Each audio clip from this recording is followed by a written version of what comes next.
Hello, I'm Morgan Peckman, Executive Director of New York Civic, and this is Candidate College.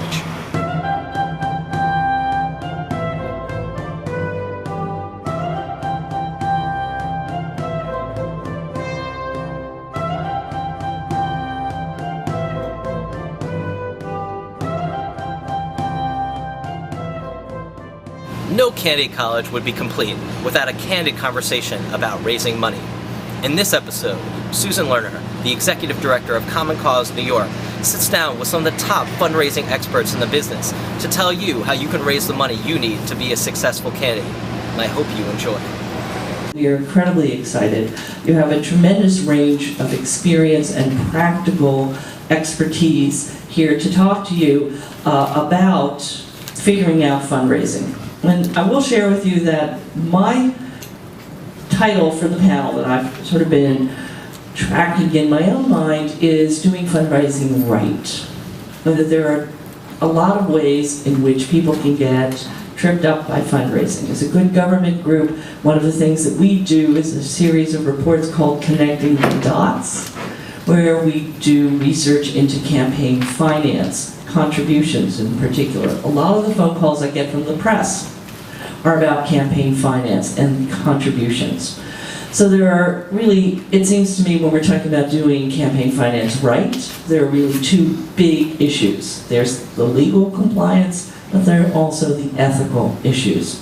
Are there limits? Are there guidelines? And how do you as a candidate decide what's appropriate for you in your message in raising the money? And often the money is very much the first consideration when you're deciding whether or not you're going to run, because everybody talks about how much money it takes, and that is an area that the press amplifies and that we as good government groups amplify as well. So to get right into it, Eric, what does someone thinking about running for office need to know about the New York City campaign finance system, and how would they find that information out? Well, I mean, look, there's a really easy answer to that, which is to ask. The city actually will help you out if you're running for city office, for city council, for borough president, for one of the citywide offices. Susan just talked about the challenges of putting together money, and the city's there to help you.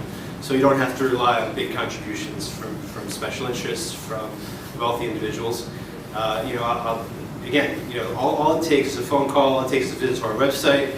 We have a customer service department. I want to point out Dan Cho, who's sitting in the back there, who has a staff of people who basically are there to answer questions from everybody, like yourselves, who think about running for office. But I mean, getting started is actually incredibly easy, if you ask me. If you decide tomorrow that you want to run for city council, you need to find 75 people in your district to give you $10. Okay. You need to raise $5,000 in small contributions of up to $175.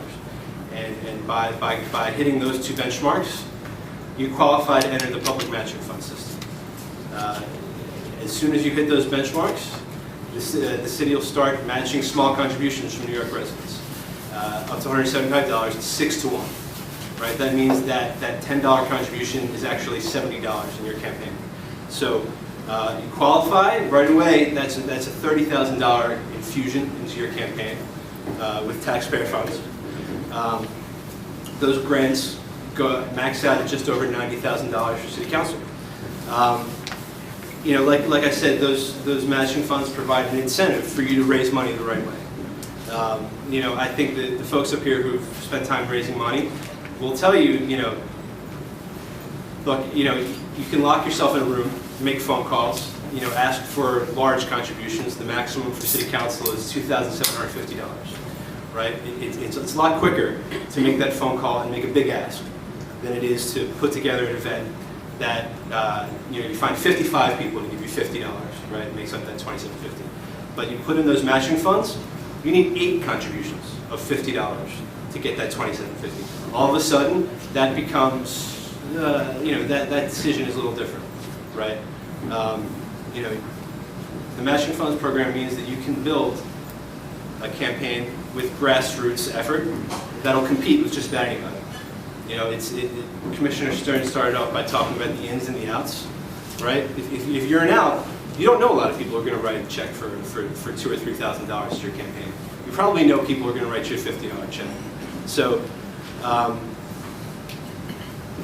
that's why we're here. You know, Susan alluded to the other part of it. And, you know, the taxpayers are making an investment in your campaign, so you know, so that you can raise money the right way, and there are responsibilities that come with that. And I imagine we'll get to that as we go along. But you know, we're going to expect to see how you spent the money. The reason we do that, we have, if you woke up tomorrow and you know, there wasn't anybody to pick up the trash, if there wasn't anybody around to put out fires, you know, you'd have chaos.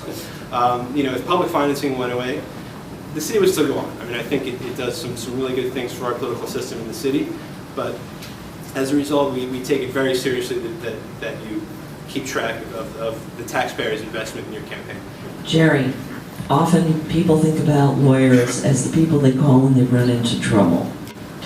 My question for you is, what's the lawyer's role when a campaign starts to think about raising money? Is there a role for a lawyer early on? Well, unfortunately, when one is running for office, you really do need to think about a lawyer before you get into trouble. You need to have a lawyer as part of your campaign management team. I say unfortunately because the system that we have shouldn't require an attorney. The system that we have should just require putting together a campaign to get your message out, to organize people, to go knock on doors, to develop literature, to hand out your literature, maybe go on the radio or TV, and try to win without spending money on legal fees. Unfortunately, that's not the way it works, neither at the city level, the state level, or the federal level.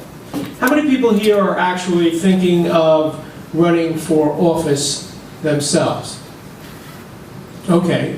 And I imagine that the rest of you are involved in campaigns in one way or another. There's a term that's developed over the years that's called the wealth primary. The wealth primary means that even before the very first vote is cast, the media and potential political supporters will say to you, how much money have you raised? So there's a kind of quote-unquote primary of how much money you could raise so that people will take you seriously. It's not necessarily the fairest way of going about running an election, but it is reality. And actually we are quite lucky in New York City because we have a program where we have a matching fund, not in New York State, not for federal office, but running for New York City. Matching funds is a rare phenomenon in the United States. It's being attacked by the right wing in federal courts throughout the country. So we are very fortunate in that regard that we have that opportunity to have matching funds. So one of the things that you need to know is what's the right way of going about raising money and spending money. And you really do need a compliance attorney at the beginning in order to do it right.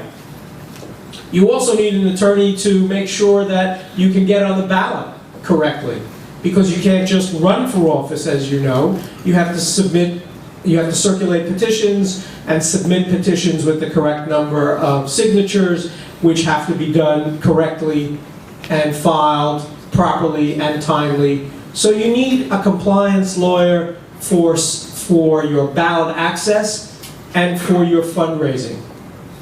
As I say, every dollar that you spend on an attorney is money that you can't spend for getting your message out and for literature and so on. But if you don't do either of those parts of the campaign correctly, your ballot access and your fundraising and the way you spend money, if you don't do that correctly, number one, if you don't do the petitioning correctly, you might as well go to the beach in August because you're not going to be running for office. And if you don't do the fundraising correctly and you don't spend your money correctly, then you're going to get into real difficulty with the Campaign Finance Board that regulates the way public dollars are spent.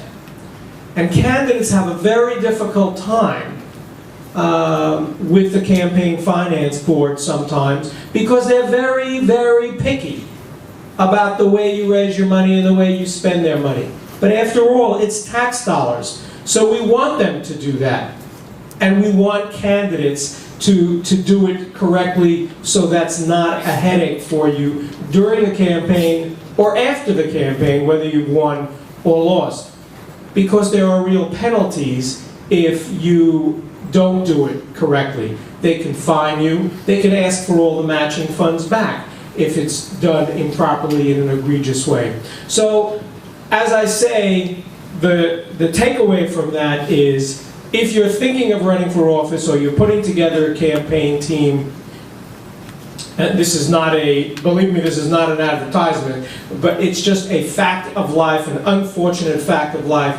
You need an election lawyer or somebody with expertise, it doesn't need to be a lawyer, in both the areas of ballot access and campaign finance. What about compliance at the state level? We've talked about the city, but we know there are people here who are interested in running for state office. Compliance on the state level is a lot more easy. It's a lot easier because the State Board of Elections does not have the resources, does not have the personnel, or apparently the political will to enforce the state campaign finance laws in the same way as the city does. First of all, it's a question of political will. Second of all, they're not giving out tax dollars. There's no matching fund program. But having said that, that's a historical fact that it's much easier to comply with state laws, and they're a lot more lax in enforcing state laws. Having said that, there's new legislation that was just passed and signed into law by the governor, proposed by Governor Cuomo, that increases the penalties for those who contribute too much to a candidate. There are limits in the city. As Eric was mentioning, there are limits in the state, whether you're running for the Assembly or the State Senate or a higher office, and those limits need to be respected. And if you take in, as a candidate, if you take in more than those limits from a particular person, then you can be fined, and the penalties for that have been increased. So as a general matter, it's easier to comply, but they are increasing the penalties, the civil and criminal penalties, for those who do not comply with state law as well. Although, if I had a choice between running for state office in terms of worrying about compliance, I'd much rather run for state office because it's just a lot easier to do.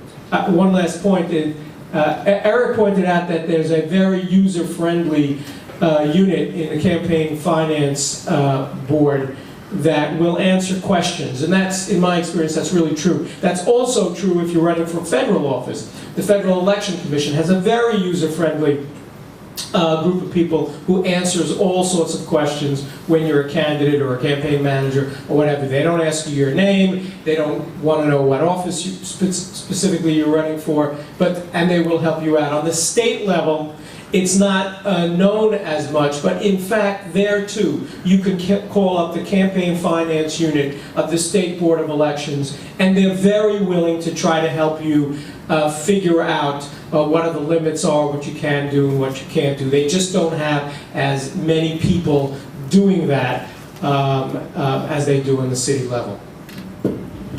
Thanks, Jerry, and I will restrain myself from making comments about the difference. But it's something that at Common Cause gives us a great deal of pause.